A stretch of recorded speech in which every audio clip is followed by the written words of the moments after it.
Hello guys, tu ni video kan sikit je lah. Tu ni video yang asal zombie kan lah. Tu ni he unboxing bol do he. Unboxing katiwa so kaman sai tayo. Phone he version 8 pon.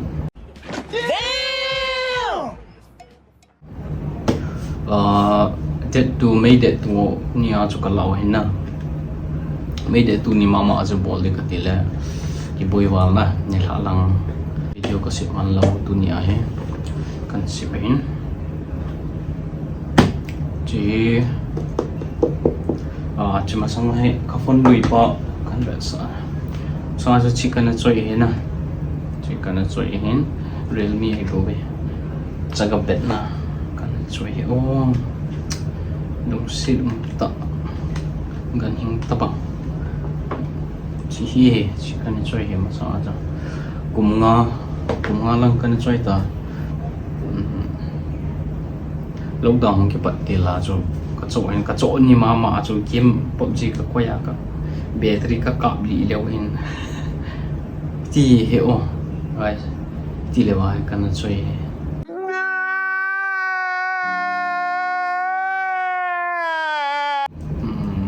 camera adang hi imacha atinai pon na camera box e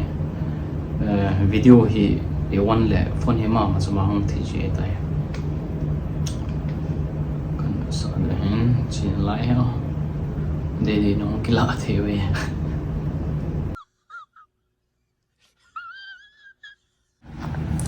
chin guys chin lai patia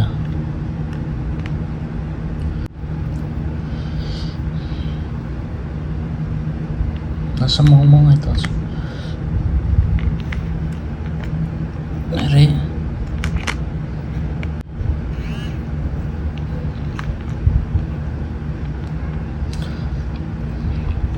yeah boy kalung set do 80 lui be set ta na sunga file ho he kathil ko ho yes la do si la do si ke la thil Android apana thil thot do na thai ding na hen re na guys comment na en si pi lang zapia ka try in tin le asu sa am pun na wai to bang apol thai le na comment lang han sei tao ka thil ho he music he na video jong da ka it the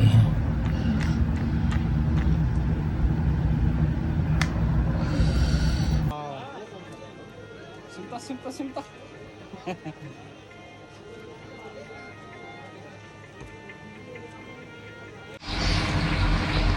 che doctor hin che kan hondo de che he oh my god wow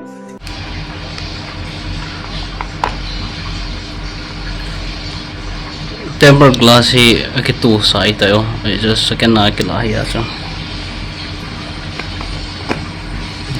tin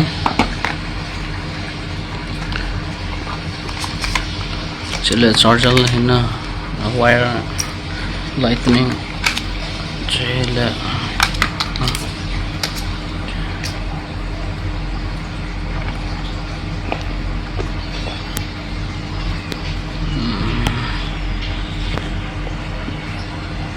kaman sai tai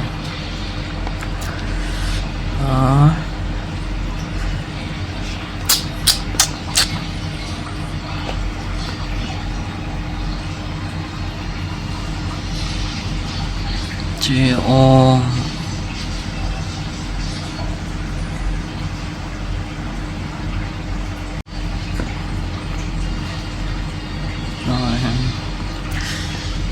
scroll banga kalau ya na che pen he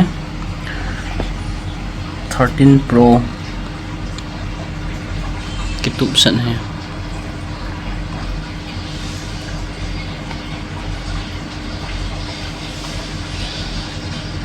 aman hi le 41 na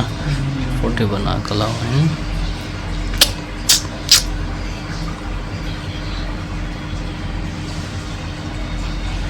face ID ho single khan ho bona tu sel na lai ha vi buwe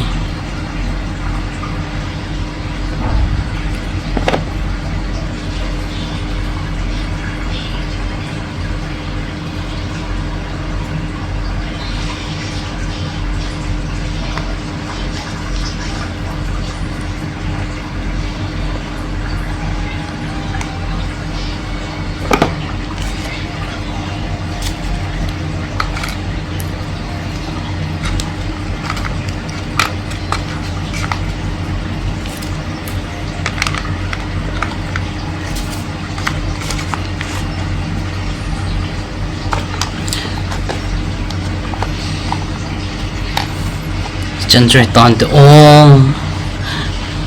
video ship đi kia là cần mổ ship ship kia thôi bị bị bể xe ôm hi